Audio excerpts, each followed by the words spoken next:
fight. That is a lion, and that is the American way. What have we witnessed for the last 4 years? America betrayed. America betrayed by establishment politicians, by the lunatic left, by those who, look, I've said this on my radio show for almost 6 years now. We should delete the letter R behind your name, or the letter D behind Democrats. Why? Because the only thing that matters, the only thing that divides us today is whether you love America or hate it. End of story. This man will die for America. He loves it so much. How do I know this? There's a lot of arguments about when did he really win the election? When was the moment of the ultimate comeback? Some people say the Georgia mugshot. Hey, Fannie Willis, how you doing today? Some say it was the garbage truck. Oh my gosh, I mean, just genius. And then the high-vis vest. Hey, it's slimming, so I'm going to wear it for the whole speech. Some say Butler. Do you know what for me was the moment when I knew President Trump had it, that he's going to win? It happened in McDonald's. It wasn't the visit to McDonald's, but a very special moment. And don't get me wrong, I could not do what President Trump did. Oh, by the way, can we hear it for that McDonald's franchise owner? Now that is a patriot. Good Italian American. But if I were running for the presidency, there's no way I would go into a McDonald's and put on the apron, take off my, custom suit, put on the apron, go over to the fry station. Why? I'd be petrified that if I pick up that massive salt shaker and it's going to open up and dump a pound of salt in the fryer. I can't do that. I'm a counterterrorism guy.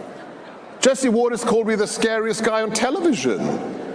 I can't risk screwing it up live on camera when I'm trying to make some French fries. But he's fearless. Takes off his Brioni jacket, puts on the apron, goes to the fry station, says, oh my gosh, this is amazing, untouched by human hands, so hygienic. I mean, he's a comedian. But the moment, the pièce de résistance of that visit was when he goes to the takeout window. Immigrant Indian family rolls up. Thick subcontinent accent. Husband goes to President Trump as he's handing the baggie of, burgers through the window. Thank you, Mr. President, for doing this for nobodies like us. Do you remember that? President says, what do you mean? You're an American, you're not a nobody. But then, the next thing that happens, what happened next? You have to turn up the volume. Go back and watch the video. The man's wife from the other side of the car says, thank you, Mr. President. You took a bullet for us. And the next moment is for me when it was in the bag. What did the president do? It's not scripted. It's not on cue cards. There's no teleprompter. It's real. It's from the gut. And he says, he pauses because he says, well, yeah, I guess I took a bullet for you. Wow. That's when he won it. And not only that, I was there when he went back to Butler. When he went back to the scene where he was shot in the head by a bullet traveling at 3,000 feet per second. Fearless, undaunted. And you know what I witnessed? I witnessed America change that day. Because it's not just about President Trump, it's about all patriots. I was in the second row, right behind JD. And there's somebody sitting next to JD Vance with a bull cap on. And I thought, I couldn't tell who it was. I thought, is it that rapper that likes President Trump? Who is it? And as the president's giving his speech at Butler, paying his respects to Chief Corey, who was murdered that day, this chant starts behind me. And there are people as far as the eye can see. I was there 4 hours early. It was to the horizon how many people in red MAGA hats. And this chant makes it up to us. As the president is still speaking, you can hear young men say, Elon, Elon, Elon. And then the guy in the ball cap turns around right in front of me, and it's Elon Musk. Now, why is that important? It's super important because it goes back to courage. Elon Musk was loved by the left. Mr. Tesla cars, Mr. going into space. But he is fearless too. What did he do 20 minutes later? He got up on that stage, jumped around like a high school kid, all excited. And then he said, what kind of president do you want? A guy who can't climb upstairs? Or a guy who gets shot in the head, blood covered on his face, and says, fight, fight, fight? Choose. Choose.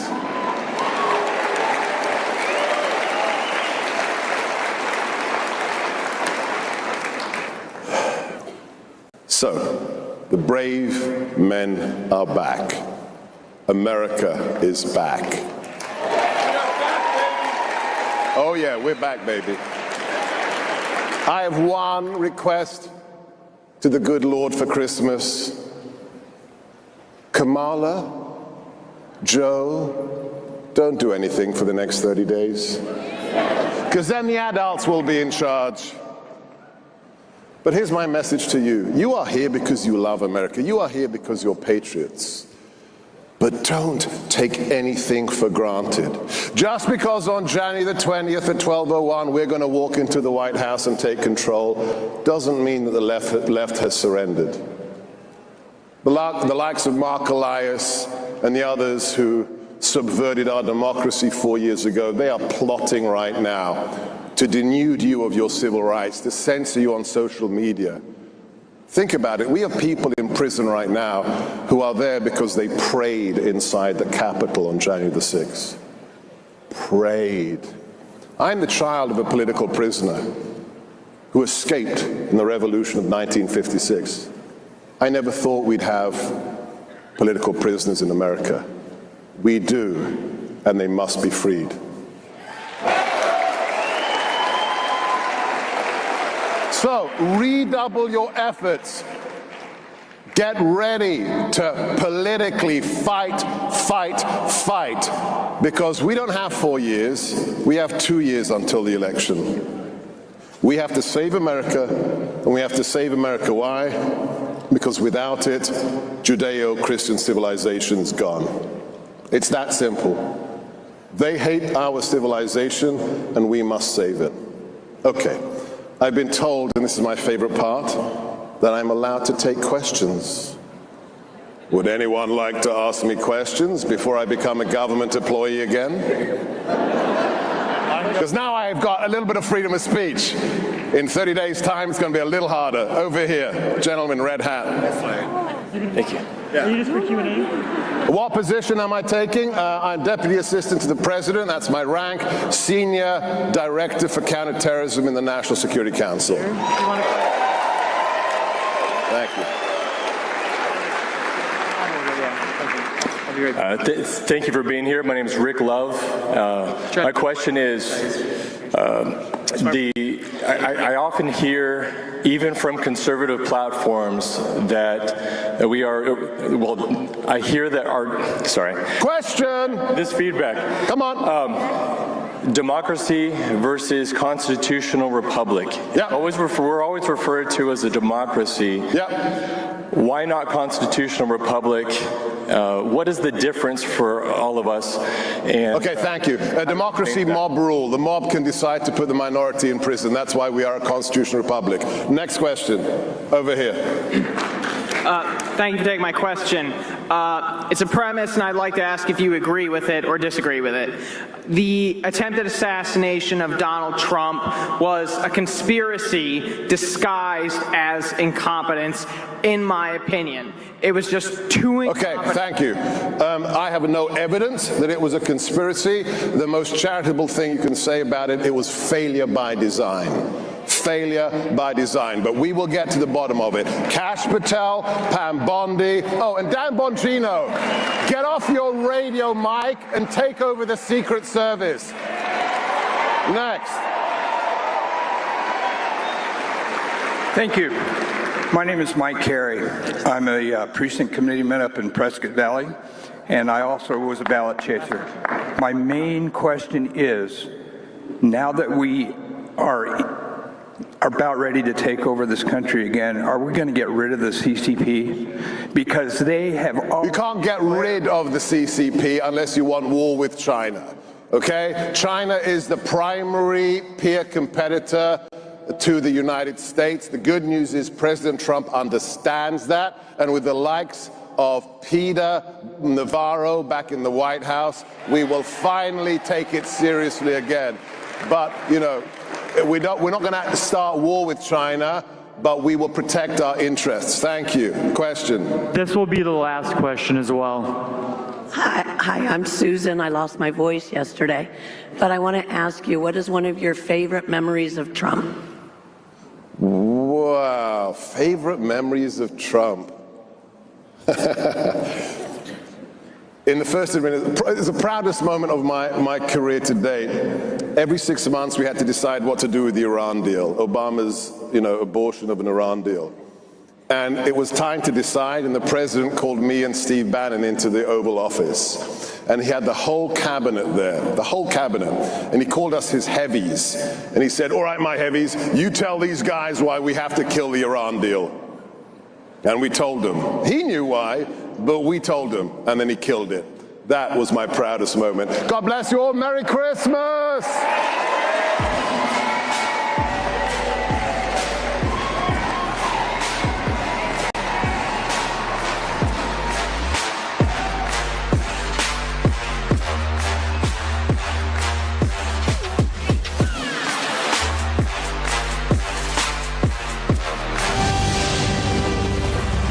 People have spoken clearly, and the vice president has conceded defeat to the former president. We truly live in interesting times. The goal is to create a parallel economy where we can operate and not be under the thumb of diversity, equity, and inclusion. I think that people who accomplish things and support individual liberty should be rewarded. And I think that the people that push mandates, I don't think they belong in America. This is our time. This is not a time to rest. We've got to get in there and fight.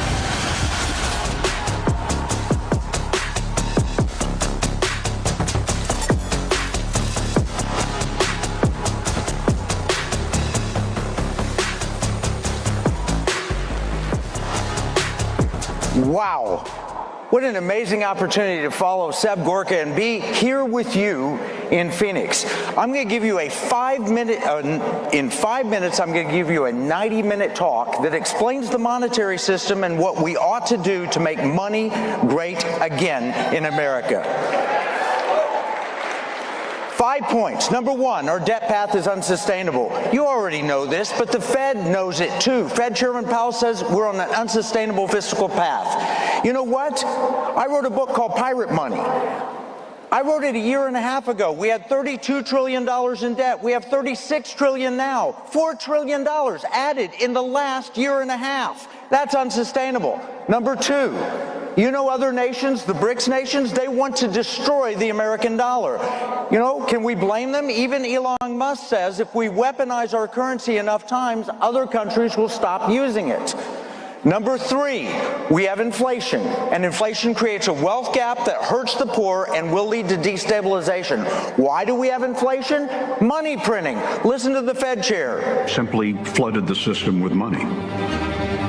Yes, we did. So to lend to a bank, we simply use the computer to mark up the size of the account that they have with the Fed. So it's much more akin, although not exactly the same, but it's much more akin to printing money than it is to borrowing. You've been printing money. Well, effectively. Where does it come from? Do you just print it? We print it digitally. So we as a central bank, we have the ability to create money, digital. Flooding the system with money. Yes, exactly. And there's no end to your ability to do that. There is no end to our ability to do that. Are you comfortable with that? Do you want unlimited money printing? You know what it does? It creates inflation, and inflation helps the rich get richer because you can hedge against inflation, but it hurts the middle class, it hurts average Americans. You can look at this chart from the Federal Reserve. It's 100% correlation almost between money printing and the wealthiest 1/10 of 1% gaining ground. This is what's hurting America. This is Biden's America right there. Okay, do they understand what they're doing? The top economic advisor to President Joe Biden and Vice President Joe Biden is this guy, Jared Bernstein. He was asked recently in a documentary, what is it about money printing and why do we borrow money? Listen to what he says.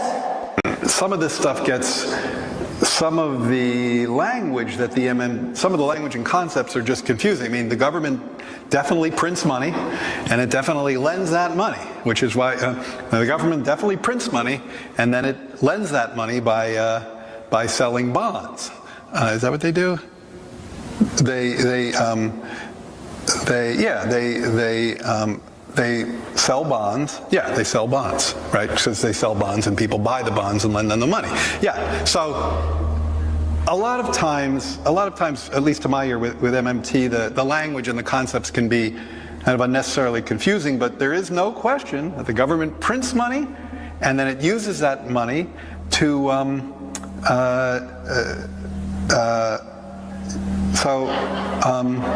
yeah, I guess I'm just, I can't really talk, I don't get it. I don't know what they're talking about, like, because it's like the government clearly prints money, it does it all the time, and it clearly borrows, otherwise we wouldn't be having this debt and deficit conversation. So I don't think there's anything confusing there.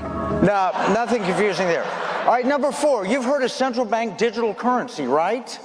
That is an attempt to control you, and the Bank for International Settlements admits it. Listen to August Kirsten from BIS. A key difference with the CBDC is that central bank will have absolute control on the rules and regulations that will determine the use of that expression of central bank liability, and also we will have the technology to enforce that. That's what they intend. Number 5, we can make money great again. And here's how we do it. Article 1, Section 10, go back to the Constitution. The state can make nothing other than gold and silver coin legal tender in a state. We tested it in Texas. Prop 7 said, do you want this? 1.6 million Texans voted yes. 77% voted for it. In Florida, Jimmy Petronas, the chief financial officer, issued a study, and he said, guess what? We can make gold and silver legal tender in Florida also. That's what my team is doing. We have active propositions in 30 states. We have legislation being entered in 24 states. This is written in my book, Pirate Money, the founder's hidden plan for economic justice and defeating the Great Reset. Would you rather have a $20 gold coin or a $20 bill from 100 years ago? Which would you rather have? The gold holds its value. The technology exists to make gold and silver vaulted and transactional to where you could spend it with a debit card. Think of it as Venmo or a Cash App for your gold and silver. We have a lot of groups that have heard me speak and are in support of this. You can see some of them on the screen. And I'm going to be doing a book signing in the exhibition hall with the Patriot Mobile booth at 1:30. I'll be answering questions there and signing books. Free copy of Pirate Money. And we also have a booth in exhibition hall, the Pirate Money booth, if you don't get to the book signing at Patriot Mobile. Look, visit us on Media Row. We've done several shows from here. I've got a TV show, Economic War Room on Blaze TV. I've got a radio show, Pirate Money Radio on American Family Radio. You can see our social media up there. The book is Pirate Money. We're giving copies away. God bless you all, and thank you very much.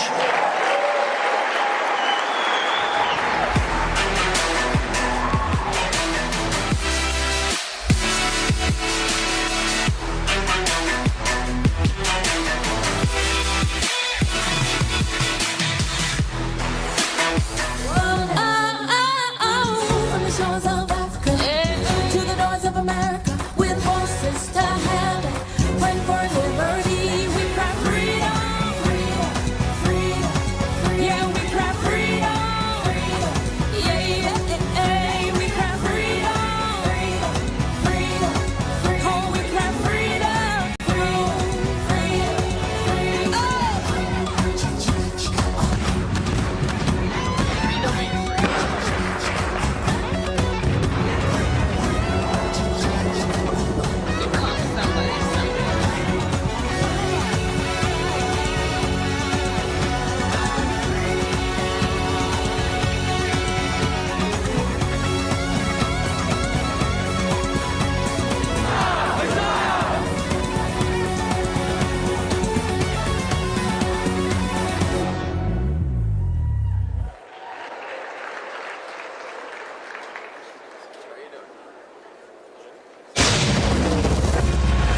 really think we're experiencing a complete and total political realignment. This is the greatest comeback in American political history. We need to bring America together again. You who are on the front lines of this effort to take America back, realize how important you are. Until one has been in the deepest valley, one cannot appreciate the majesty of God's highest mountaintop. I think we're about to enter a golden age.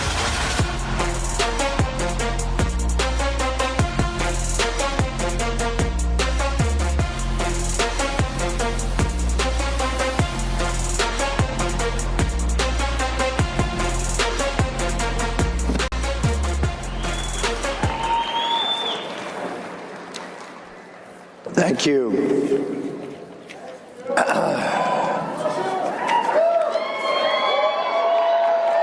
Ladies and gentlemen, America is about to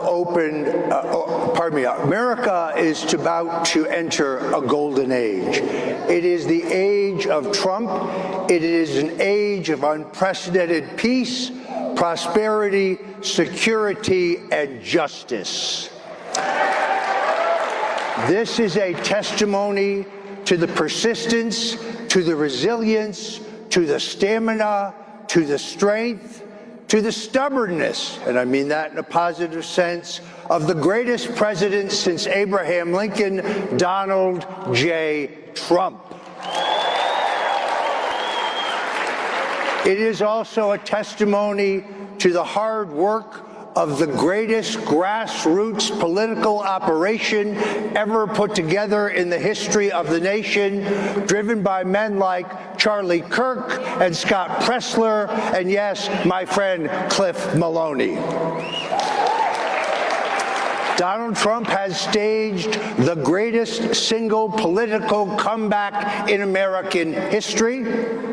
Yes, it is true that the 1972 victory of Richard Nixon was greater and more sweeping, but Nixon was not just facing a political campaign. Donald Trump faced down a tsunami of lawfare, the illegitimate use of our criminal justice system to damage his candidacy, an endless torrent of lies about January 6th, but he had the grit and the gumption and the courage and the fight to bring his case to the American people, and they didn't buy it. They bought a vision for a stronger, more prosperous America. Donald Trump and his associates were subjected to the greatest single dirty trick in American political history. That is nothing less than an abuse of power in which the full authority of the United States government and the extraordinary capability of our intelligence agencies were used to utilize what they knew was fraudulent evidence, the Steele dossier, and the false claim that the Democrat National Committee had been the subject of an online hack by Russian assets, and that information had been lagged to the Trump campaign. This is a lie the American people saw through. I was a target in this simply because I am a 45-year friend and supporter of the president. But now when we examine these things, because that is an act of treason, we're accused of being for revenge or retribution. No, my friends, what we seek is a rebalance of the scales of justice so this country can return to one standard of justice, not the two-tiered justice system. Only yesterday, I read a shocking House report that proved that Congressman Adam Schiff and Congressman Eric Swallowswell leaked classified documents during the Russian collusion hoax in violation of the law, and I have sent a full copy of this congressional report to Pam Bondi.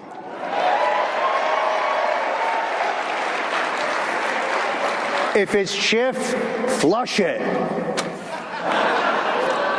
This election was not just a personal triumph for Donald Trump and the America First agenda. It was the beginning of a mass, great political realignment. It is a realignment where Republican and Democrat, in all honesty, no longer matter. That is not the divide in Washington. The divide is between an entrenched political establishment that until 2016 dominated both parties and outsiders like Donald J. Trump, J.D. Vance, and Robert F. Kennedy. This is a realignment in which those who favor endless war, where our inherent national interests are not clear, who would censor our free speech, not only on the internet, but in all mediums, and who think it is fine for Big Pharma and Big Food to do anything they want as long as profits are fat. While at the same time, common sense Democrats and independents, Democrats like Robert F. Kennedy Jr. and Tulsi Gabbard, who is now a Republican, and Governor Rod Blagojevich, and those who favor common sense, who want peace, who support free speech, and think it is important to find out why Big Pharma and Big Food are poisoning our children. That is the great fight, and that is the source of the great realignment. This is a realignment like we had in 1932, which manifested itself in 1936. Until 1932, a majority of African Americans voted Republican because of the role of the Republican Party and Lincoln in the Great Emancipation.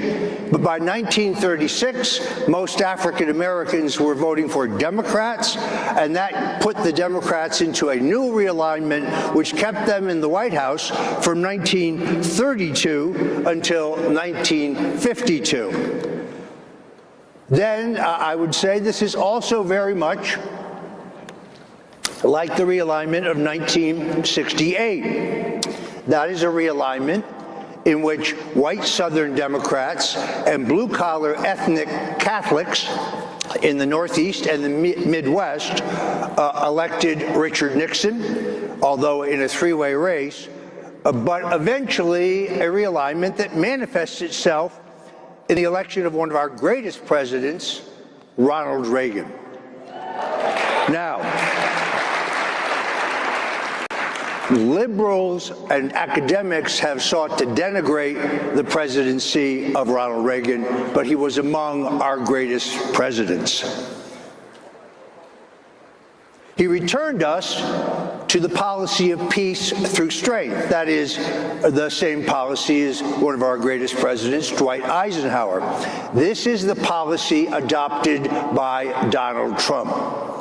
We had peace in the world. We had no new foreign wars because our foreign adversaries understood in Donald Trump they had a tough man who did what he said and said what he would do, and he believed in strength and unpredictability as a deterrent. And then, post-Reagan, unfortunately, our party was hijacked by a Wall Street country club wing. They gave us endless foreign war. They gave us massive debt and spending, and they gave us the invasive Patriot Act. We then nominated a succession of weak candidates. I speak specifically of Mitt Romney, a man who begged Donald Trump for his endorsement to get into the U.S. Senate. And then, just as his father, George Romney, knifed Barry Goldwater in the back, he knifed our president in the back by voting for his impeachment. So to Mitt Romney, I say, Judas be gone.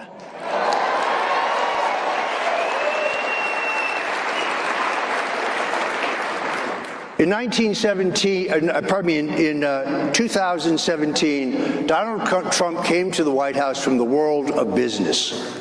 And he quite reasonably thought, well, there are two groups, the Republicans who are for me and the Democrats who are against me.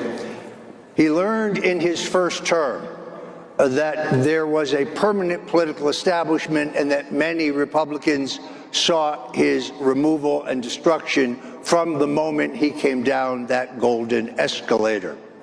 And that is why today he is a much wiser president. It is why he will be an even greater president in his second term than he was in his first term. It is why he has given us appointees like Kash Patel to the FBI.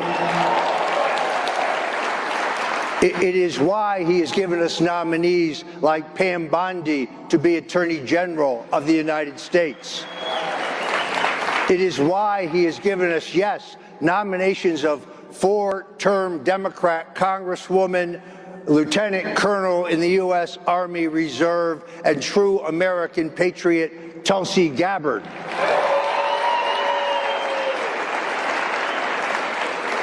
It is why he has given us nominees like a man I've watched being kneecapped when he tried to run for president as a Democrat, where they used the same tactics against him that they used against Bernie Sanders, and then hamstrung by lawfare when he sought to seek the presidency as an independent, and who then came to realize that it was best to put his personal ambitions aside, and because he's opposed to war, and because he believes in free speech, and because he wants to make America healthy again and deal with the issue of child chronic disease, has joined into this great alignment.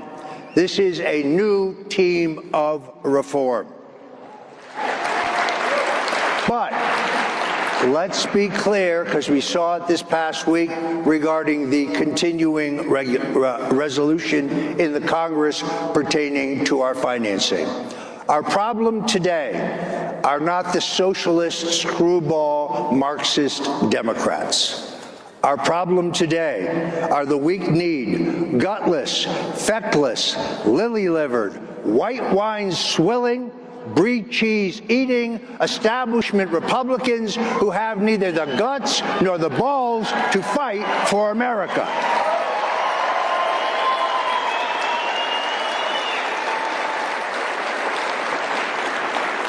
My friends, one man can make a difference. One person can make a difference.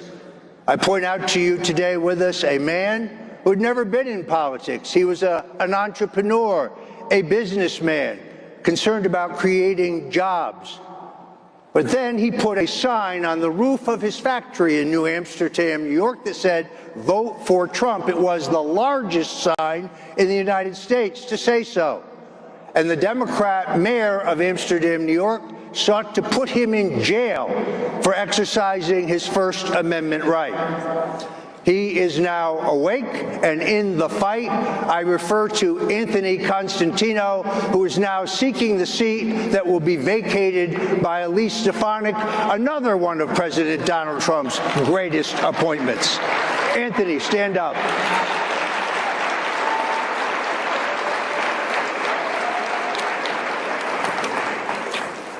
My friends, the danger is not over. The deep state will not just ride off into the night. So I ask you in my final remarks here to do one thing, one important thing. Pray. Pray for the safety of our president. Pray for the safety of his family. Pray for the safety of those he has called on to serve him. I've experienced miracles in my own life. I've experienced multiple miracles after I was given an unconditional presidential pardon. My wife was diagnosed with an aggressive stage 4 cancer, and I prayed to the Lord that she be saved.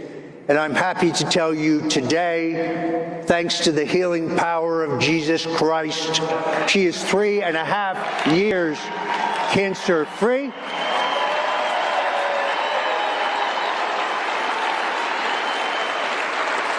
It was Richard Nixon who said, A man is not finished when he is defeated. He is only finished when he quits.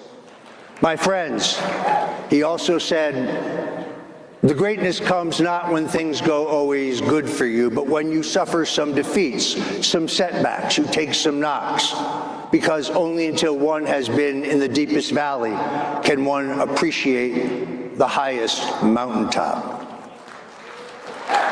In the fight for freedom, in the fight for our Constitution, in the fight for our way of life, my friends, neither Donald Trump nor yours truly, Roger Stone, will ever quit in that fight. God bless you.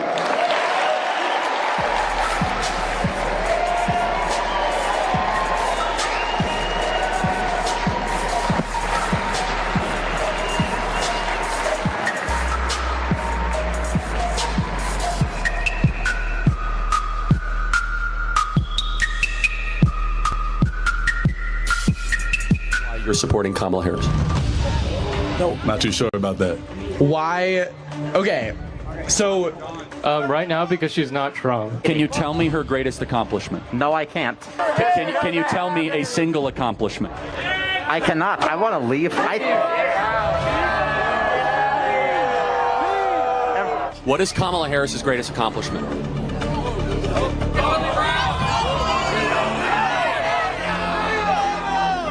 See, that question, you can't, okay. Name an accomplishment of hers. An accomplishment of her? She got in, when she was the hey. What is her greatest accomplishment? Being an idol for, Oh, I wish I had this on the top of my head, but I don't. Well, as vice president, I'm not sure. I guess I have nothing. I'm stumped.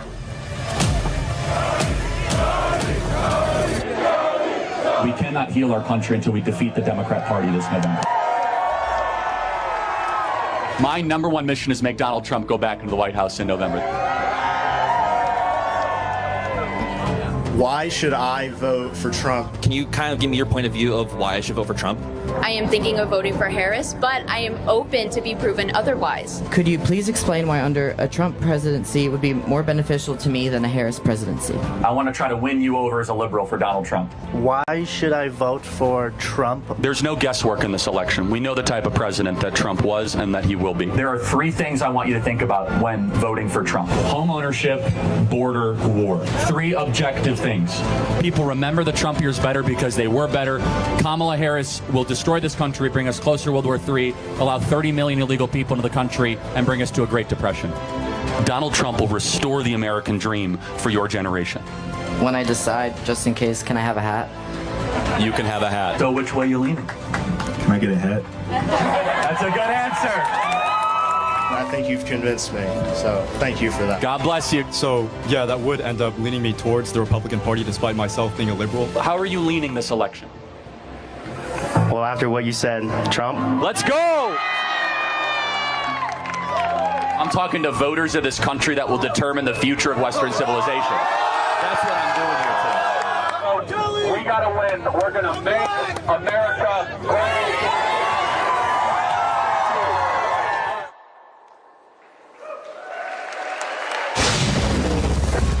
It truly is an honor to be here and in this movement with you. America Fest seems like the place to be. This is the most important movement of our lifetime in politics. With all of the amazing, brilliant people that are supporting him, I feel like it could not only be make America great again, but make America greater than it's ever been. I want to live in a country where I can say I love this country and I'm not making a political stand. I'm doing this because I love this country.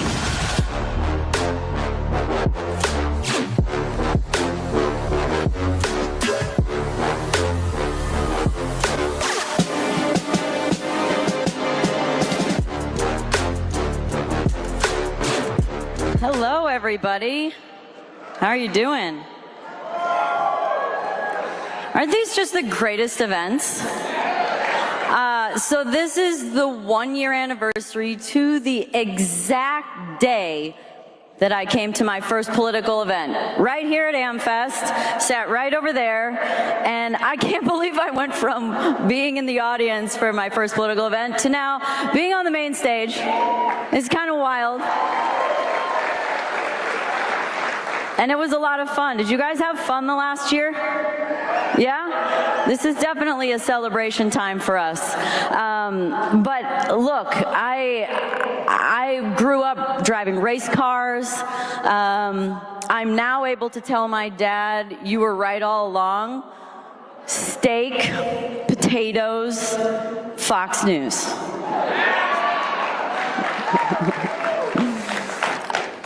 And so as an athlete, generally my interest was in racing and sports and performance and my body and health. So over the last couple of years, I would say especially last year, my real interest in all of the things going on and having some kind of influence from the political standpoint had to do with health, had to do with, look, I'm a very fortunate human being. I have a lot of luxuries in life, but when I think about the food that gets put on the table, the air that we breathe, the water that we drink, I think I can't run from that anymore. I can't, like I think my food, right?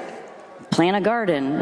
Well, you can't run from the chemtrails in the skies that land on your food.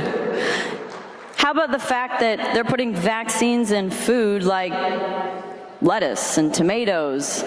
What happens when they stop telling you they're doing that?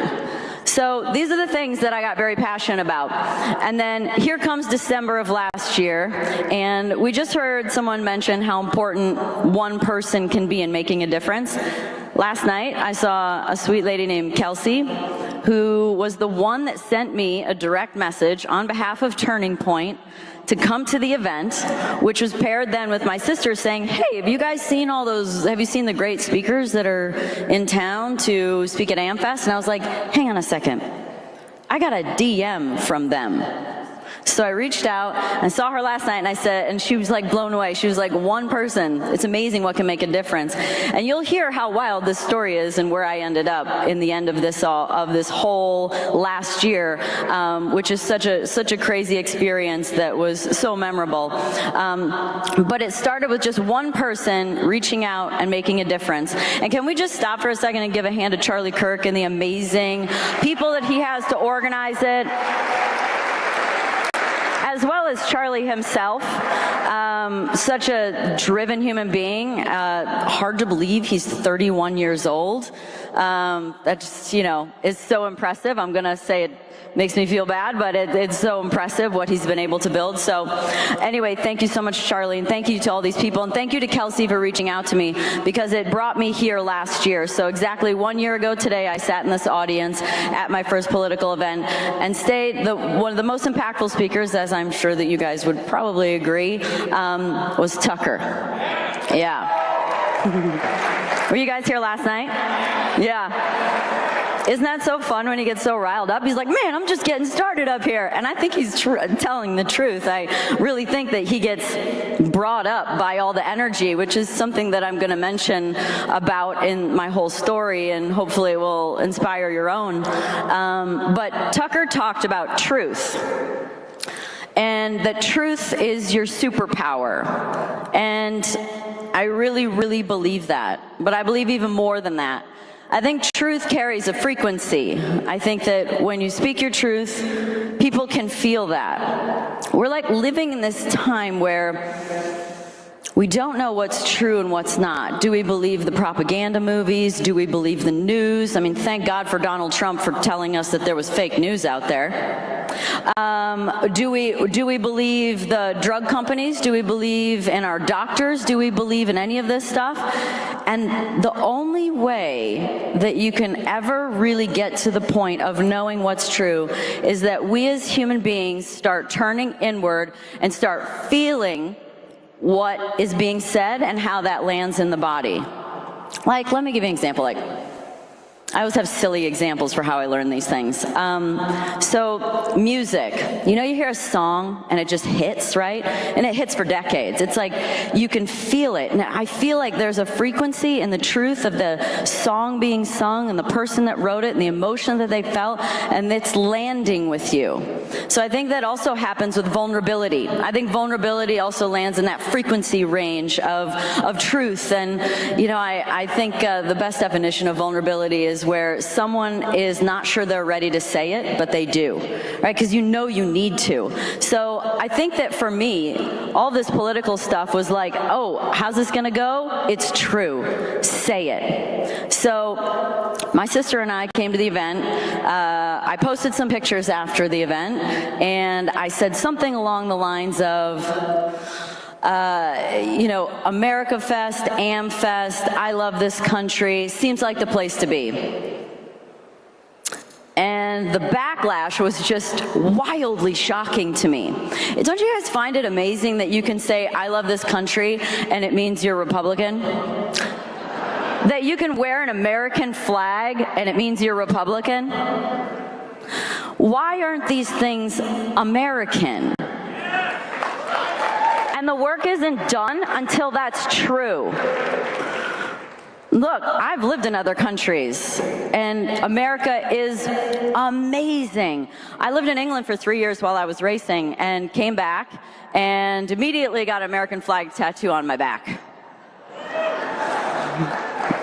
Merged with a checkered flag. It's not really very clear, it's a little blurry, but, and as I get older it gets worse, but the memory's there, guys, and I'm sure the pictures are on the internet too, but that's how much I love this country. So when I made this post and had people freak out about it, honestly, it just pissed me off, and it lit a real fire,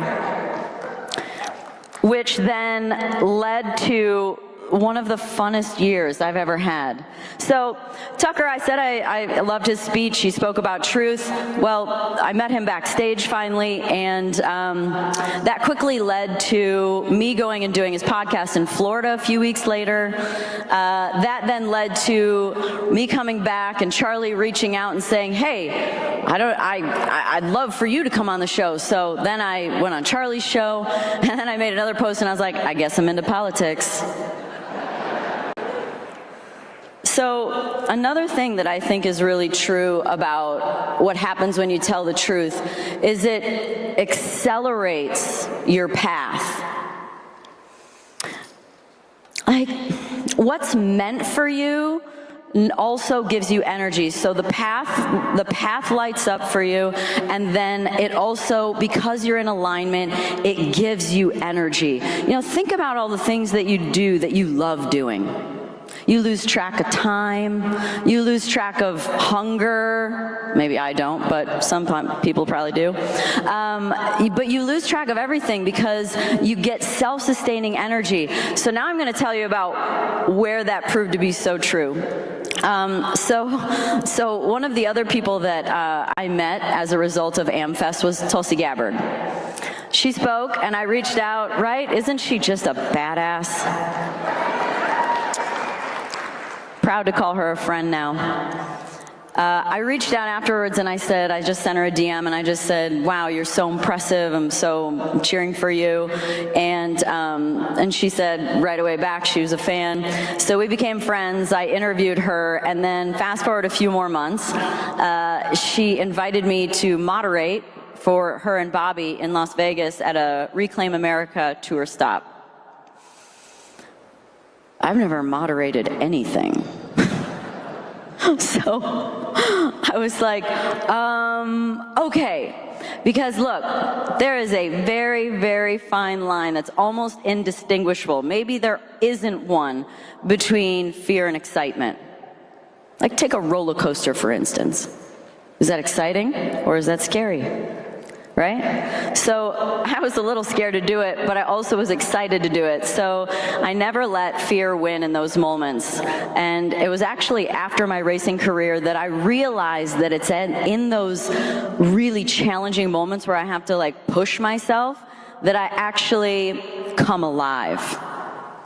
Because so many people, if they're unhappy, it's not because they're bored, it's not because they truly are unhappy, they're just not doing enough of what lights them up. And sometimes it's challenge, and I've realized that challenge is mine. So I went and moderated for Bobby and Tulsi, and it was such a great experience. And how I mentioned this path, like it goes very quickly. A couple weeks later, I was then asked to moderate for J.D. Vance, all by myself in North Carolina. And again, I was like, wow, I've moderated one time now. But I said yes. He's an awesome human being. We have an insanely good VP, guys. Usha's wife was there. This administration's lit. And so I did that, and I also did some Women for Trump events with Laura Trump. I also then was asked by Tulsi, fast forward all the way to the end, and she said, would you be willing to tour for a few days all the way up until the election with me? And I was like, yeah. She's like, we're gonna do some Trump Force One and some Trump rallies. I was like, yeah. So flew to Atlanta, started the journey from there, and was able to do a few Trump rallies, which are cool. Did you guys go to Trump rallies? Yeah? They're a thing. There's a lot of energy at those. I'm pretty sure he picks the playlist too, because I'll tell you why in a second. So there's this thing I said about when you're doing what's meant for you, it gives you energy. And my example, again, a silly example that I use to articulate that is, so I started a podcast about 5 years ago, and look, interviewing is way harder than being interviewed, because when you're being interviewed, you're only asked questions that you have the answers to. But when you're interviewing, you want to be an expert on them. You want to ask insightful questions. You don't want to ask silly questions. You want to get something new out of them. And so you really need to think, and you also have to make a great interview. So I had 3 interviews lined up, and they were like with like a doctor and a big entrepreneur, and they were challenging interviews. Well, I got to the end of this day after basically 6 hours of being on, and I was like, hi, I was so excited. I had so much energy. I remember I was by myself. I was living in Malibu at the time, and I was like, what do I do with myself? And I went down to the beach, and I brought the dogs, and I poured a glass of wine, and I was like so energized by these last 6 hours that I had. So the lesson is it's that it's not about the amount of time it takes to do something, it's what you're doing. So on the other side of it, I could go do like a 1-hour autograph session at God knows what when I was racing and be totally drained, because it's just not stimulating, it's not for me. So what is meant for you will give you energy, and what's not meant for you will steal it. And I can tell you that probably the best example of someone that is showing you what happens when you're doing what's meant for you is President Trump. So as I said, I was excited. I got to ride on Trump Force One a couple of times, and on the last flight home from the very last rally, so the last day, which we know he didn't take a day off, right? And we know who did take a day off, Carmela. It didn't help either, did it? She still didn't have answers for anything. And so he didn't take any days off, but that very last day, he did 4 rallies. And for those of you who's been to a rally, you know that he talks for about 1.5 hours to 2 hours. And not only that, but he's traveling to different states, different cities. So I was with him amongst some other people. Sage, who was coming up after me, she was along for the ride as well, and of course Tulsi. And so the last rally starts at about midnight in Grand Rapids, finishes about 2, get on Trump Force One, and President Trump is like so energized. He has the music at 11. It's so loud. He is playing DJ. He's cutting and jiving with everyone. I was lucky enough to get to sit next to him for like almost 2 hours of that flight back to Florida.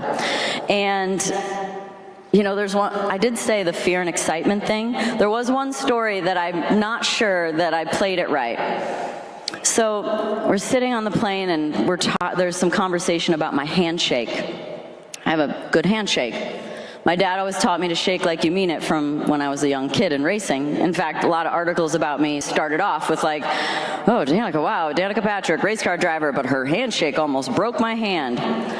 So President Trump says, shake my hand as hard as you can. And I was like, I don't think this is a good idea. And everybody looking around and they looked at me and they're like, you're not gonna do it? And he had just gotten done showing me his hand and how bruised it was from how many handshakes he had done. And I was like, this seems like a terrible idea. And I did it. And I did shake as hard as I could. And I didn't get invited to Mar-a-Lago for election night. So I either didn't shake hard enough or I shook too hard. And something tells me I didn't shake hard enough because I feel like he can handle strong women.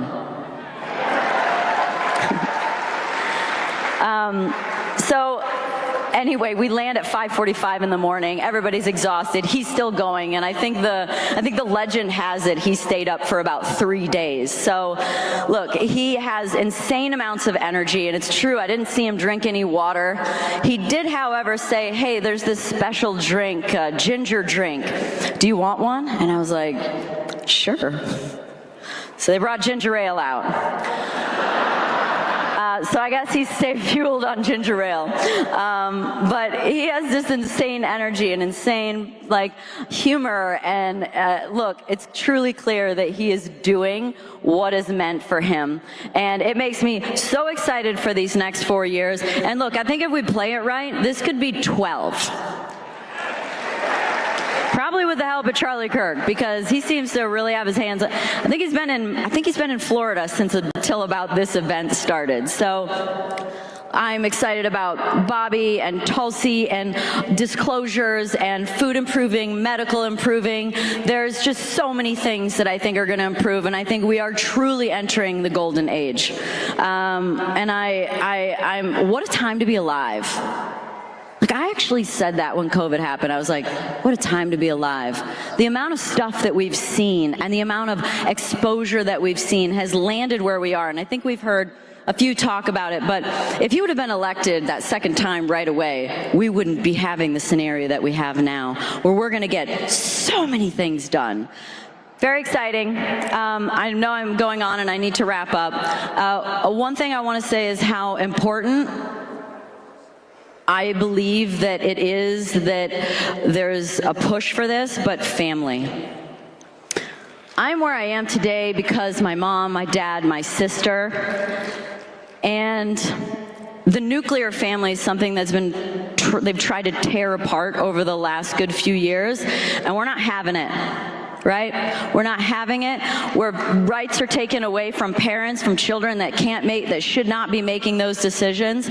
And look, the more that we can get back to, I mean, if we could get to extended family community living, great, because this is what culture used to do. But now it's these separated families at a distance, and so the least we can do is keep the nuclear family together. So I just want to say how grateful I am for my family, and how grateful I am that we have an administration that believes that family and parents and their children are important. One of the things that a lot of people have said to me since, well, actually during the campaigning as well as after, is they said, thank you, they literally, they whisper, they go, thank you so much for what you've been doing, which I know what they mean.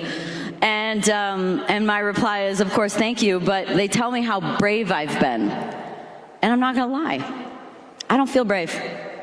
I don't feel like anything I've said or done has made me brave.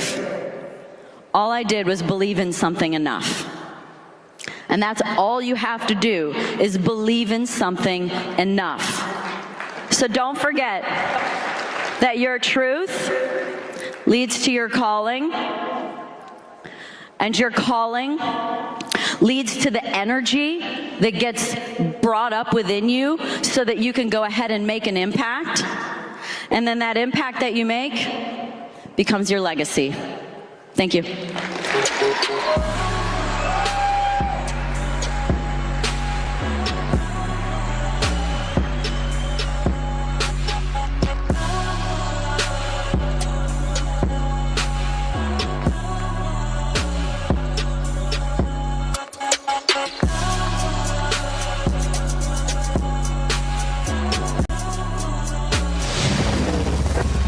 The lengths to which people will go to try to win, to try to bring you down. What's your track record? And that's what it should come down to in this election, because Kamala Harris's track record, we know what it is over the last 3.5 years. All of a sudden you say you care. It's an American concern, and she continues to try to divide. I think so often the Democrats believe that black men and women, especially younger, are too stupid or lazy to do their homework.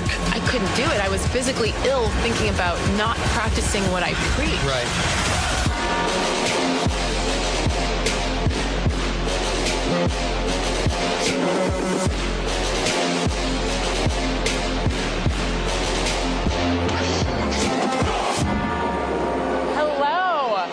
Hello. No, I can't dance. I mean, I'm half black, but I have no rhythm.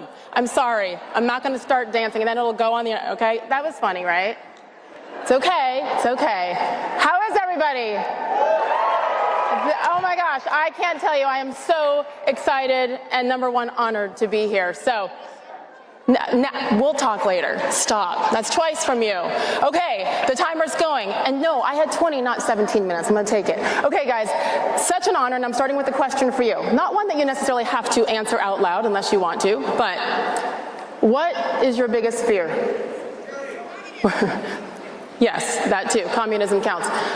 Personally, I want you to think about it for the next 20 minutes and hopefully forever, because fear affects everything in our lives, and that's what I've learned. I will be honest with you, I've lived in fear my entire life. And I'm not afraid to talk about it now, because pushing through some of those fears has actually changed my life, and I feel like if I don't share those fears, what a waste, right? I'm going to focus just on the last 3 years, though, because that's when it's been, I think, the most evident. Starting in September of 2021, I was in my 15th year at ESPN, which was my dream job since I was 11 years old. Said I wanted to be a sportscaster, and the dream was ESPN, and I did it. And I loved, honestly, I loved every moment. The problem is, in September of 21, if you recall where we were as a country at that time, that little COVID thing. And ESPN is owned by who? Disney. Disney owns ESPN and ABC. And Disney put out a mandate that by September 30th, 2021, if you were not vaccinated, you would be fired. You would not have a job. Unfortunately, Disney was not alone, and many companies chose to do that to their employees, even when you look at the U.S. military. A lot of things that we got to fix, and I know we're going to. But at that moment, I knew that I had a decision to make. I was the mother, still am the mother of 3 college-age kids, 100% financially responsible for all my kids, their father as well, so the pressure was real. So when we talk about fear, to stand up for something you didn't believe in, being forced to take a vaccine, that fear is real. I believe that. Yes, we have choices, but the fear is real. I had been told by friends, listen, get a medical exemption, you can do that. And I said, well, but there isn't a medical issue, I just think it's wrong, I don't want to have to lie. Well, get a religious exemption.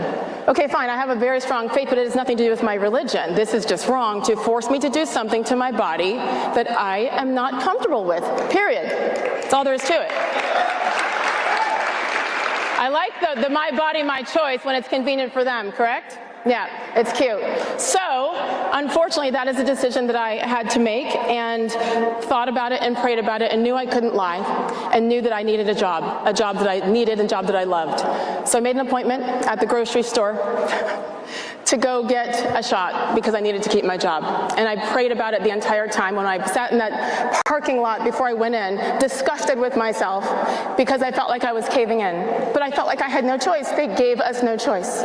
I walked in that grocery store, and I'll never forget this moment. I sat down in the chair in the little pharmacy, and my eyes were red, and the nurse, a wonderful woman, looked at me and said, "Are you okay?" And I said, "No, I'm not. I'm being forced to do something to my body that I think is wrong. And I have no choice." And I was crying, and she looked at me, and she grabbed my hand, this complete stranger, and said, "This is so wrong, and I am so sorry." And at that moment, she put the needle in my arm. I'd like to think I just told myself there was water in it. This is a fake one. And I felt, I changed forever at that moment when I realized that I was forced to give up control of my body for something that was an experiment. But I felt at that moment I had no choice. I've beaten myself up for years because I felt like I caved. In that moment, I did what I felt was right for my family, period. But I changed. Previously planned that day, I had a podcast with former Bears and Broncos quarterback Jay Cutler. You may have heard of him. I did a lot of his terrible highlights on SportsCenter through the years. Sorry, Jay. Did a podcast with him previously planned, and literally went from the parking lot at the grocery store to my laptop to do the Zoom. Didn't even think about the Band-Aid on my arm from getting the shot. And he asked me during the show, "What's that?" First he said, "Hey, can we talk about the vaccine? I know you've been outspoken." I said, "Absolutely, let's go, it's fine." And I answered the question when he said, "What is that, and did you take it?" And I was, again, so disgusted with myself, and I said, "Yes, I did." And I said, "Listen, I just think it's sick and scary for any employer to force their employees to do something to their body." I said, "But I work for a global company, Disney, and I understand it because that's what they're all doing, but I think it's sick and scary." And we moved on. When the podcast posted about 2 weeks later, needless to say, it blew up. It blew up on social media for other things I said that were apparently controversial as well. But this is the main focus of my employers, is that I whacked the company, was the word. I complied. And there's actually a law in Connecticut that we found out later, ESPN based in Connecticut, that if you are complying with the rules of your company, you can say what you want, but you must comply. They didn't know that. We did, thanks to the attorney I ended up hiring later. But that's a few minutes ahead. Hold that thought. I learned a lot through this process. The bosses called, my agent called first and said, "There's a problem. This is not going over well with Disney." And they said, "You wait for the call from your boss." And when he called, he said, "Listen, love ya, but you ticked off the wrong people with your comments about the vaccine." I said, "I complied." He said, "I don't care." And told me that they were going to suspend me, take me off the air for indefinite amount of time. It ended up being about 13 days, paid suspension, as well as make me do a public apology. And I fought it. And they said, "If you don't," I said, "What am I apologizing for? I followed their rules." But I was afraid because they said if I didn't apologize, I'd be out of a job. The fear continued to build. So what did I do? I gave in with this because I was afraid.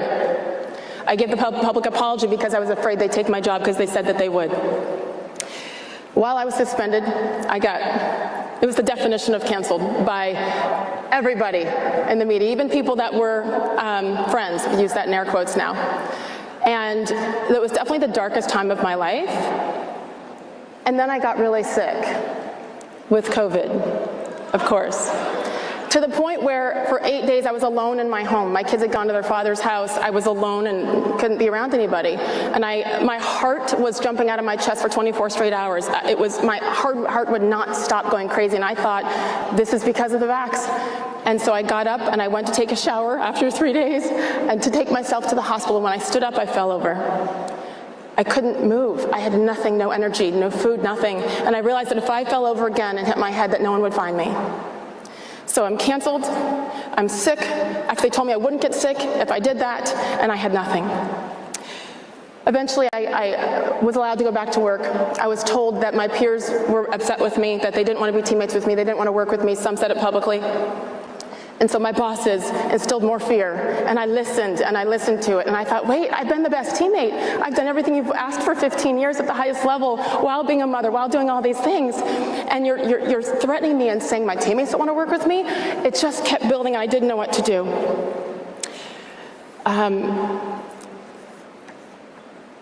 When I finally went back to work, my parents had come up. My dad has 2 kinds of cancer. My dad wasn't supposed to be around me. I'd been sick, the vax, all of those things. My parents came up and lifted their 50-year-old little girl off the ground and said, "You're going to do this." And when I was walking back into work that day for the first time after my suspension, again, fear, scared to death. My dad, the former Army football player and football coach, said, "Huddle up." It's always about sports in my house. It was me, my mom, and my best friend was my makeup artist who really had a lot to fix on my face that day, and we huddled up. And I'm Catholic, and he recited the prayer, St. Michael the Archangel, protect us.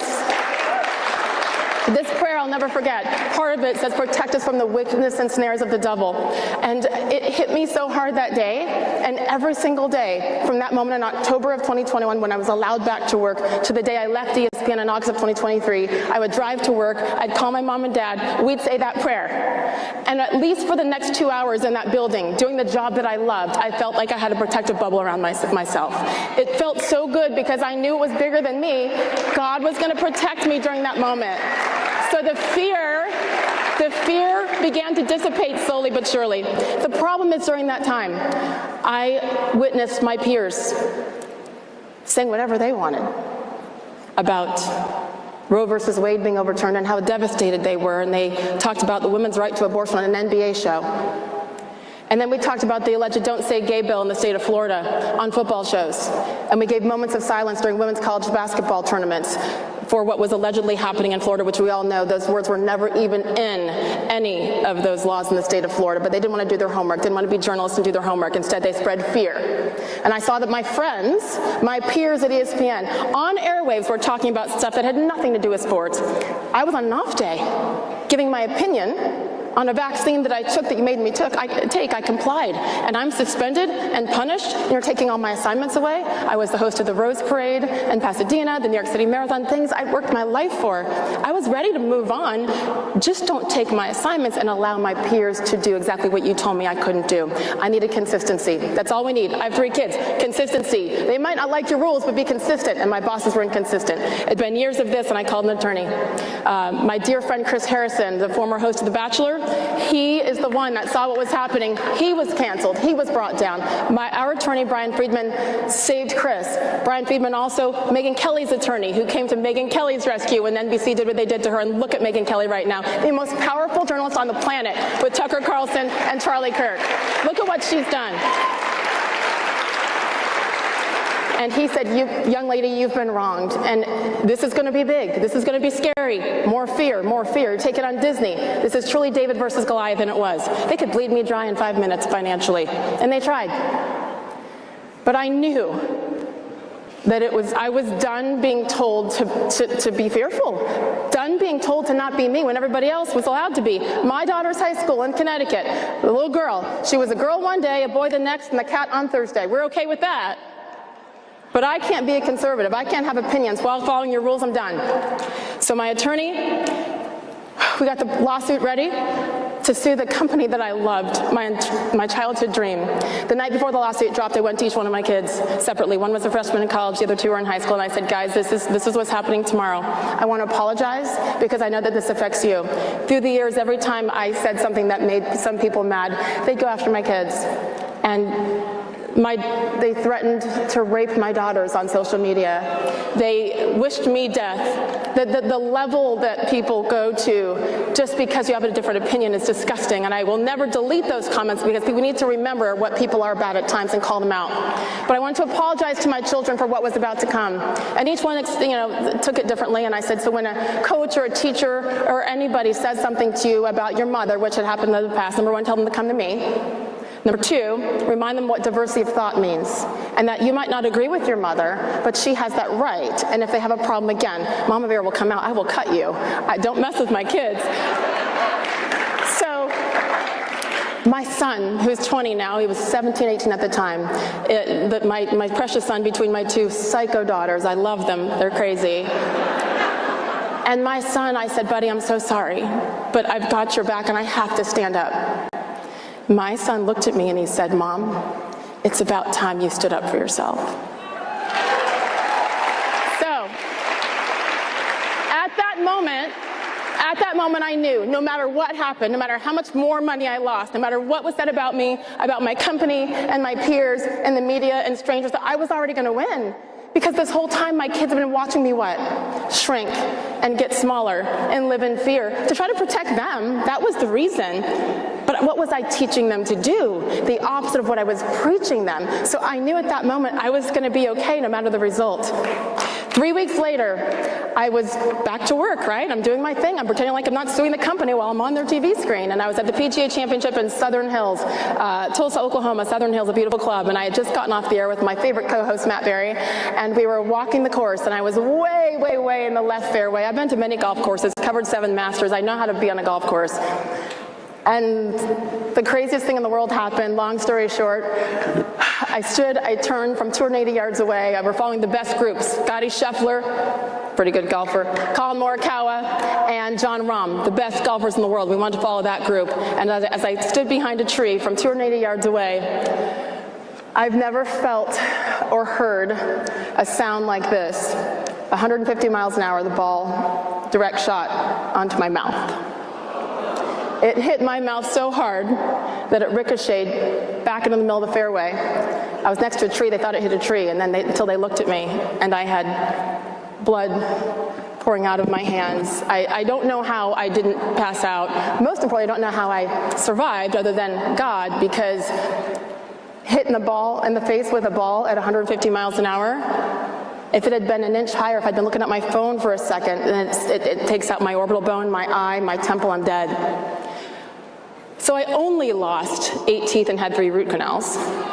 But my smile's back. I have a great, if anyone gets hit in the face, I have a great dentist in Canton, Connecticut, okay? I got you. I'm sitting there, and I was alive, I was okay, and they were trying to avoid the cameras seeing my bloody hands. And so I was hiding behind a tree, and when I was kneeling down there's a picture online I'll never forget over my mouth, the blood dripping out.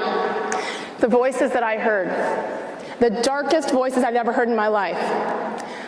Literally, like the angel devil on this shoulder, I heard someone saying, "That's what you get. That's what you get." Because think about it. My mouth is what got me in trouble. Speaking up and being true to myself. Of all places for a ball to hit me from 280 yards away at 150 miles an hour in my mouth, I said, I'm done. And I said, God, I'm so sorry. I'll stop. I'll be quiet. I'll drop the lawsuit. I'll do whatever it takes. I hear you. This is why they say be quiet.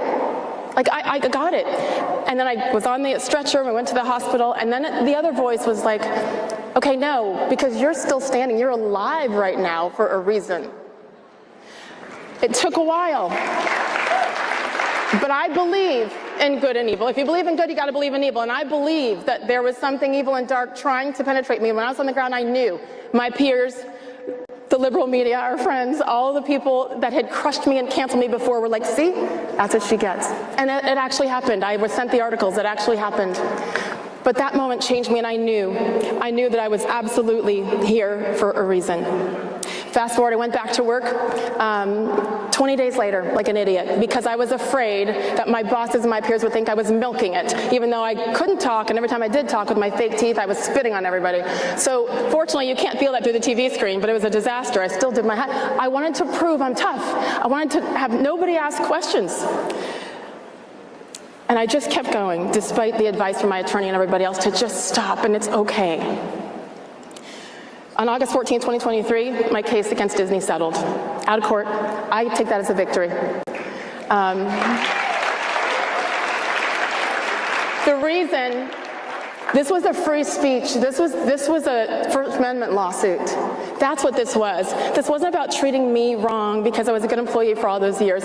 This is about being inconsistent and telling people, we love you, we respect you, we've got you. Until what? Until you don't fit into their box. And I knew somehow or another I'd be okay. I'd get another job, I'd find another way to get a paycheck. But what about the hundreds of people who would come up to me, even in the office, people I worked with who were just afraid to speak and said thank you? How about at the airports? It happens to me all the time now. And there have been questions when the transition after almost 30 years in corporate media, the job that I loved went away. But every time I'm realized that's why I did it. what a waste if I have this platform that I'm too afraid to use. I told you, I've been fearful my entire life. And finally, when you keep getting knocked down, but then are able to wake up the next morning and do it, you realize this is so much bigger than me. What a waste if I don't use this platform. And that was a scary day on August 14, 2023, but it was the biggest blessing. 7 months later, I started my new show, Sage Steele Show, and I've had such a blast just having conversations with people.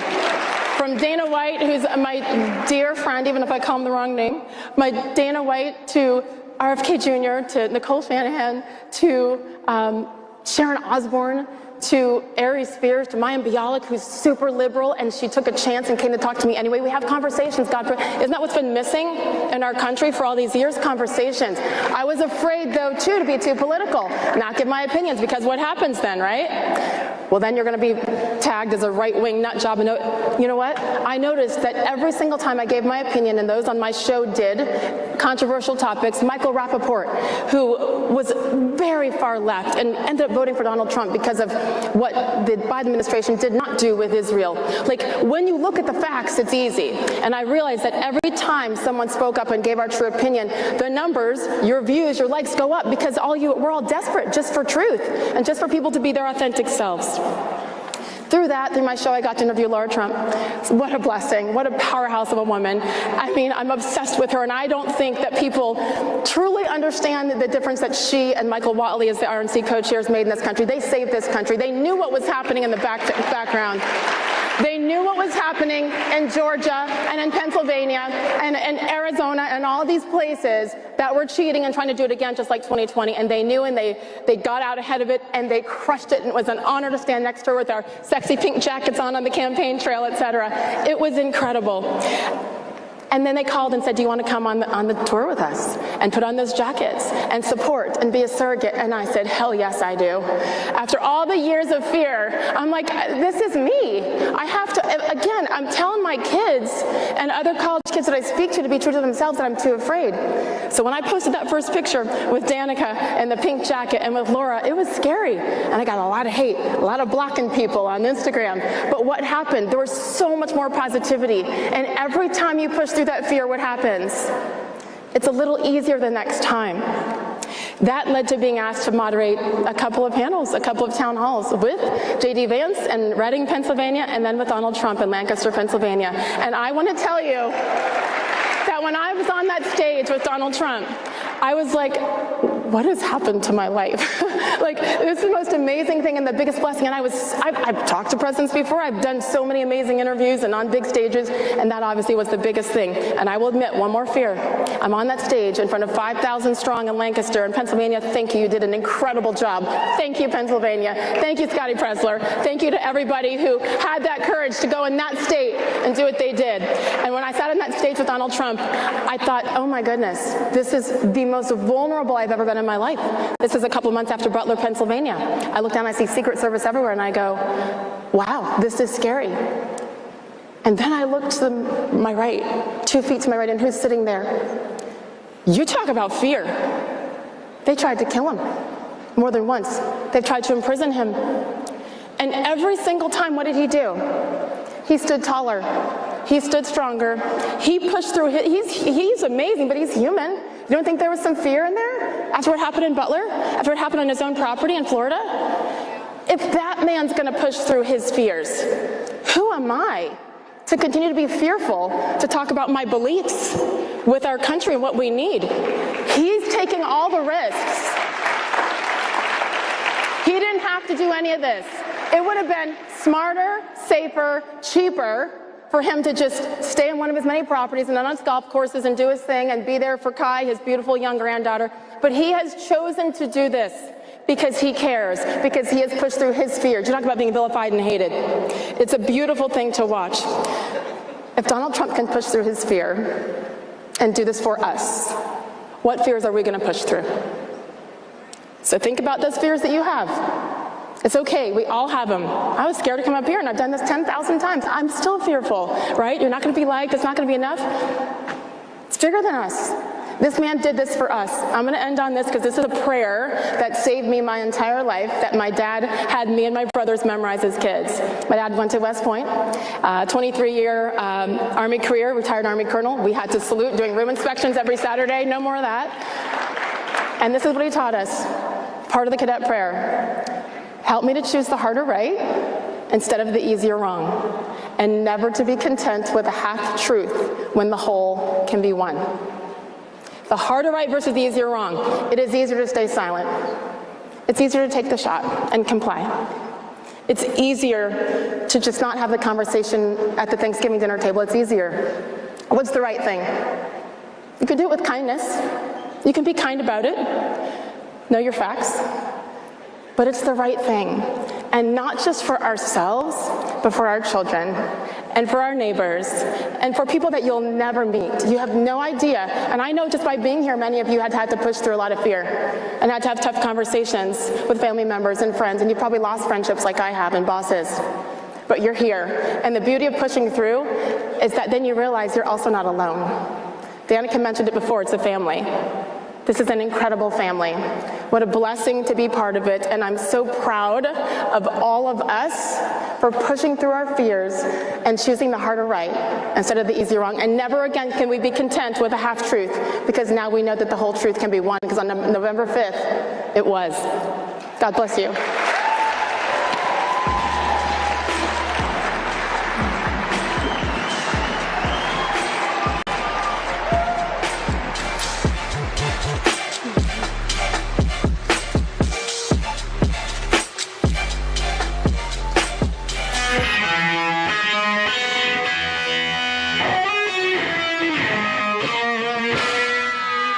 Somewhere a perversion has taken place.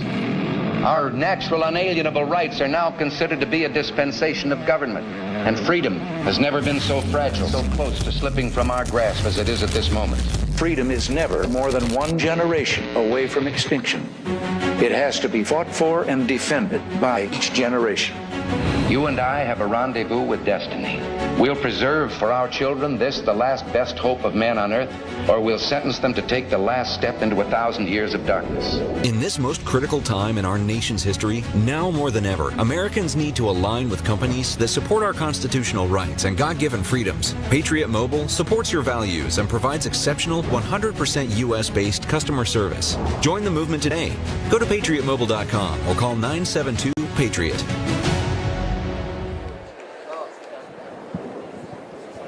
Well, hello, how are you guys? What is it like to be here with the greatest group of conservatives? Isn't it incredible? Well, I've got my remarks written on the back of this t-shirt. Anyway, my name is Glenn Story. I am the president and CEO of Patriot Mobile, America's only Christian conservative cell phone provider. And everybody that's in here should be on our service because we support causes like Turning Point USA. Anyway, before I get started, I just wanted to say thank you to Charlie Kirk. He's one of the greatest guys I've ever met. He's a friend, and more importantly, or not necessarily more importantly, but it's not because Charlie started this great organization in his garage or started it many, many years ago, 11, 12, 13, whatever it is. Not because he had a great idea. Not because he has brought all of you guys here, such great conservatives, all these young people and older folks. It's not because of that. And it's not because he helped the greatest president of my generation, if not ever, win. It's not because of that. It's because he puts God first in everything he does. He will acknowledge his creator and say it's his. And for a guy that's a non-preacher or pastor or minister to stand in front of folks and say God is great and the reason we're here is God, that puts him at the very highest in my book. So thank you to Charlie Kirk, the Turning Point USA staff. You guys are the best. Now, just a moment about Patriot Mobile. We're America's only Christian conservative cell phone service provider. If you have a cell phone today, it will work on our network. And more importantly, We support causes like the First Amendment, Second Amendment, right to life, and military and first responders. We'll carve out a portion of every phone bill and donate back to causes that align with your values. But above that is we put God first too. We invited him into our business a number of years ago, and our business went from growing like this to that. And I would say the growth with man was this, and the growth with God was that. And it's incredible. And I invite everybody in here to put God in your business. And here's a real beautiful thing. When you invite him in, you should see what kind of culture it creates in your home, in your business. And I would just encourage everybody to follow him and put him first, because it's incredible what happens. And for our business, you come into our business and it's just incredible. The warmth that comes through, it's kind of like walking into this area. You feel the love, you feel everybody's alignment, you feel something moving around. Well, that's what we feel. And so when you come into our offices, it's exactly the same. So I want to encourage all of you guys, and right over here, are you all on Patriot? Who has heard of Patriot Mobile? All right, I heard that. Now, who is on Patriot Mobile? Okay, now who isn't? All right, I want you to come to our booth here in a little bit. I want you to come in. We've got a handful of sales guys that wants to give you an opportunity. I think there's a Turning Point USA thing going on where you get a couple of months for free. So I would encourage you guys to come by. Now, lastly, I've got something pretty cool here. This is a group that we support at Patriot Mobile. One of the many. It's the America's Wall of Honor. I don't know if you've been back there, but you need to go back and see it. It's incredible. It is handmade in the U.S., and it has all the presidents. But I want you to ask the guy, I probably shouldn't say this, but if you look down there, it has the years of all the presidents, but it's missing one. I won't tell you who, but I bet you can guess who it was. Anyway, who wants some T-shirts? All right. And I think there's a few out here that are going to hand them out. Anyway, so please come by our booth, check us out, Patriot Mobile /Turning Point. Just come check us out. I think you'll appreciate what we do. And over that, you'll be able to get service that you have today. You can go internationally, you can go anywhere. Hey, will you throw me one of those if you can? Anyway, you can go anywhere on your service, but here's the best part. You're supporting organizations like Turning Point USA. God bless you. God bless this country. Have a great day.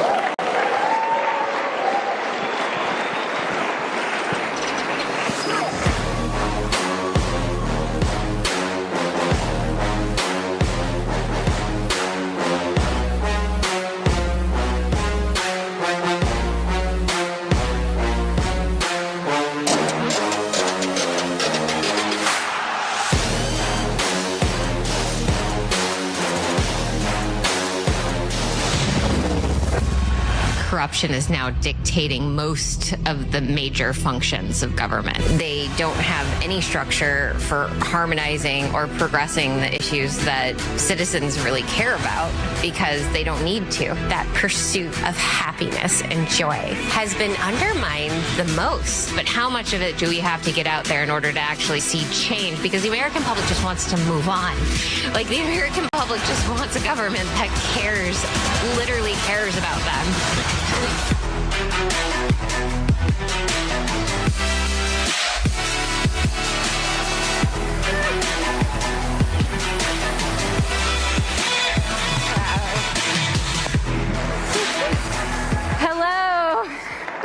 Hello, AmFest.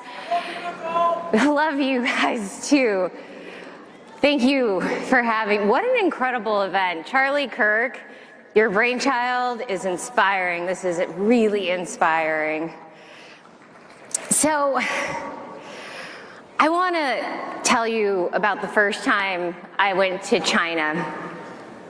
I was in high school. My mother took me to go back to her homeland. We were walking the streets of Guangzhou, and I saw a small child sitting on the side of the road, crippled with broken bones, begging. And I wanted to give that child everything I had in my pocket. There was no adult around, and my heart sank. And as I went to go give this child everything in my pocket, my mother pulled me back and she said, "Nicoa," that's what she calls me, "the gangs break their bones and put them there, and you shouldn't give them your money." The image of that child still haunts me. In college, I backpacked all around Asia and Europe, and I saw those kids over and over again, being used by adults and being preyed upon. The shadow of those adults haunting them. How could this kind of evil exist in the world that stings at the very core of humanity? When these adults are using broken children, what they're doing is they're extorting our vulnerabilities at the sight of something so precious. It's a dark, dark form of emotional blackmail. And this is no doubt the work of the devil himself. We see versions of this emotional blackmail all over America today, preying on our emotions and our vulnerabilities. We saw it this past week in Congress when the Democrats held up disaster relief for hurricane victims and would only grant it if those funds were wrapped up with further measures for online censorship, bioweapons funding, and liability protections to companies that have hurt us. Boo! We see that emotional blackmail with this open border crisis.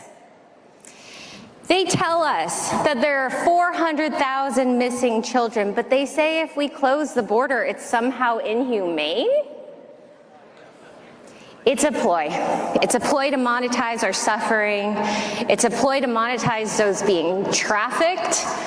It's a ploy to monetize our emotions. We saw it during the pandemic, forcing people into home arrest. That's what that was. We were being forced into home arrest. We were prisoners. And they used fear and shame at every turn to get people to turn over their livelihoods, their freedom, their own children. Here's the thing about emotional blackmail. Every time one of these sacrifices is made under deceptive pretenses, the blackmailing entity grows immensely stronger. The devil himself grows stronger. Every successful deception is a banked win for the bad guy, and the good guys come up short. And you know what? The good guys cannot afford it any longer. No, we cannot pay this price anymore. I don't know about you, but I feel what is a primordial urge and a call to action to rise up against this chaos and forge a new path forward. This is a fight for an earth fit for humanity. So let's talk about how much Elon Musk wants to be an interplanetary species. There's a part, I mean, he's obsessed with it. I don't know anyone as obsessed with it as him. But here's the thing. In order for us to be an interplanetary species, we have to meet our biological needs here on Earth first.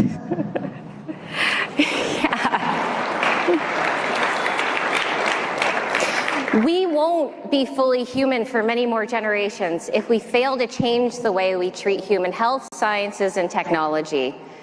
Cyborgs traveling the solar system don't count, Elon. So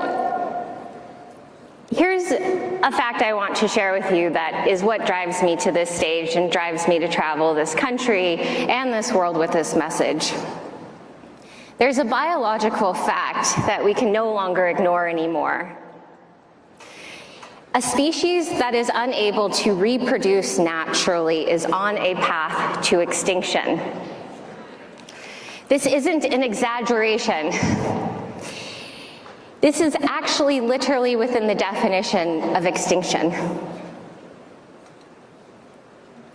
In South Korea, the birth rate is 0.72 children per woman. In the UK, 1.5 children.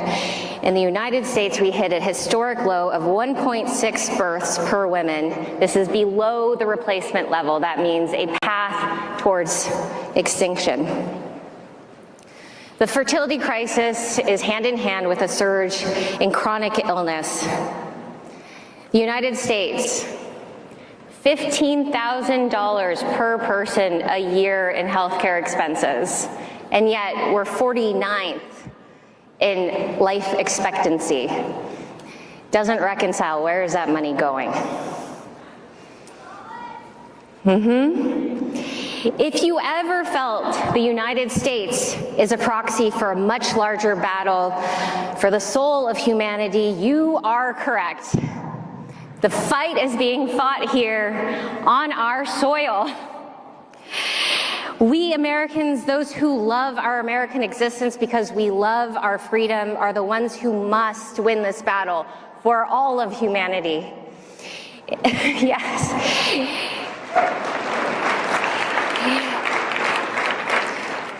Enslavement is avoidable, and sickness is one of the ugliest forms of slavery. Just like those kids I saw in Asia who were crippled by their adult caregivers in order for them to make a profit, so too are our children. Our children have become slaves of a system that looks at them in dollars and not the divine souls that they are.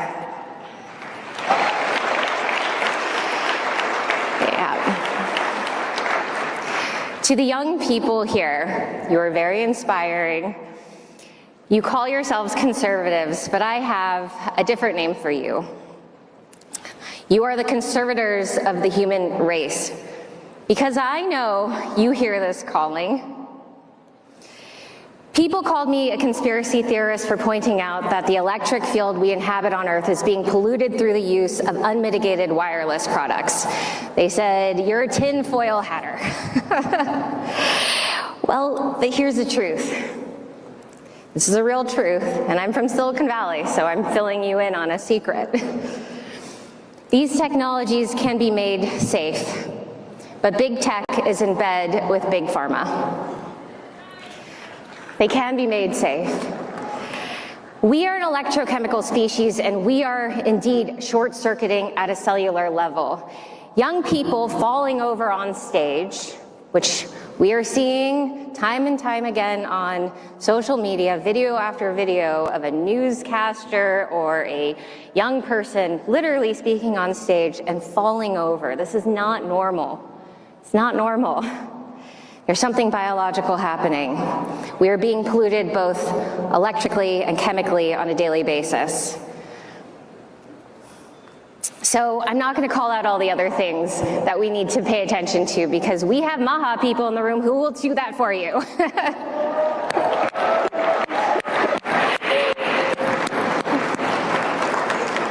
But let's talk about what happens next. So the sick children of today, many of them will grow up to become the infertile adults of tomorrow. It's a path to extinction of human life. And what are we getting in exchange? We are getting an augmented transhumanist future. It's not worth it. And if you don't want that augmented transhumanist future, you have to make that decision for yourself now. This doesn't have to happen. I started a fund many years ago called Planeta Ventures because I saw this coming. I wanted to create a human-aligned fund where we could invest in innovation that didn't make us sick. And I found some stuff. Shelf stabilizers that aren't full of chemicals, fermented cooking oils, soil microbiome kits, amber light display technology, daylight computer. And it's been a lonely journey, and I would love for the young people in this room to get curious about the entrepreneurship and innovation. This is going to be the human-aligned entrepreneurial boom. It's going to be amazing. It's going to be amazing. We have to be uncompromising if we want to stay human. And it doesn't mean being stubborn when we're wrong. It means being open-minded and staying true to the changes we have to make, even when those changes are hard. Some truths are non-negotiable, and one of those is the value of life itself.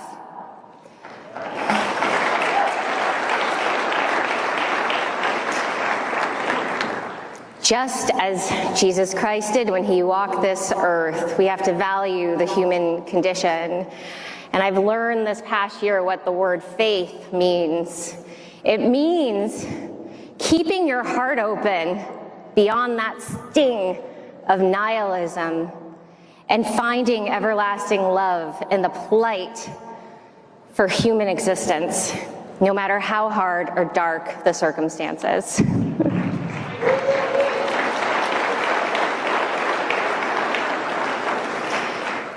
And we have to be uncompromising with getting rid of the swamp.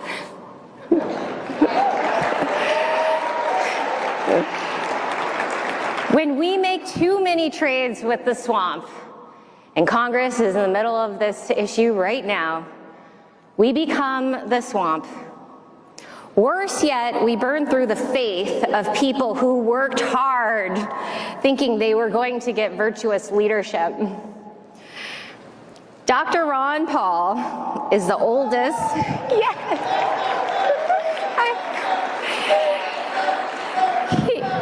he is the oldest living example of a politician whose life work has exhibited an uncompromising commitment to natural law and moralism, even when it's made him really unpopular. I love him. Months ago, Dr. Paul gave me homework. Study Cicero, the Roman statesman and philosopher who predicted the fall of the Roman Empire, and he tried to stop it. Ron Paul is Cicero for the American Empire. He refuses to compromise his principles for the sake of convenience or political gain, and he is right.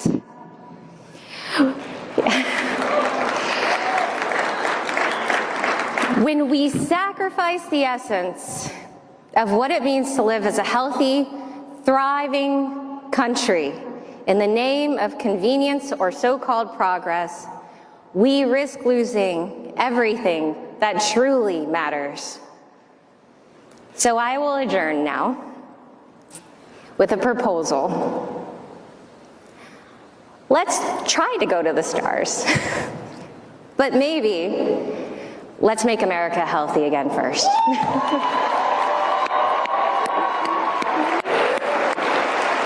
Stay human, relish in earthly existence, and study natural law. Thank you all, and God bless. Thank you. Thank you, guys. Stay human.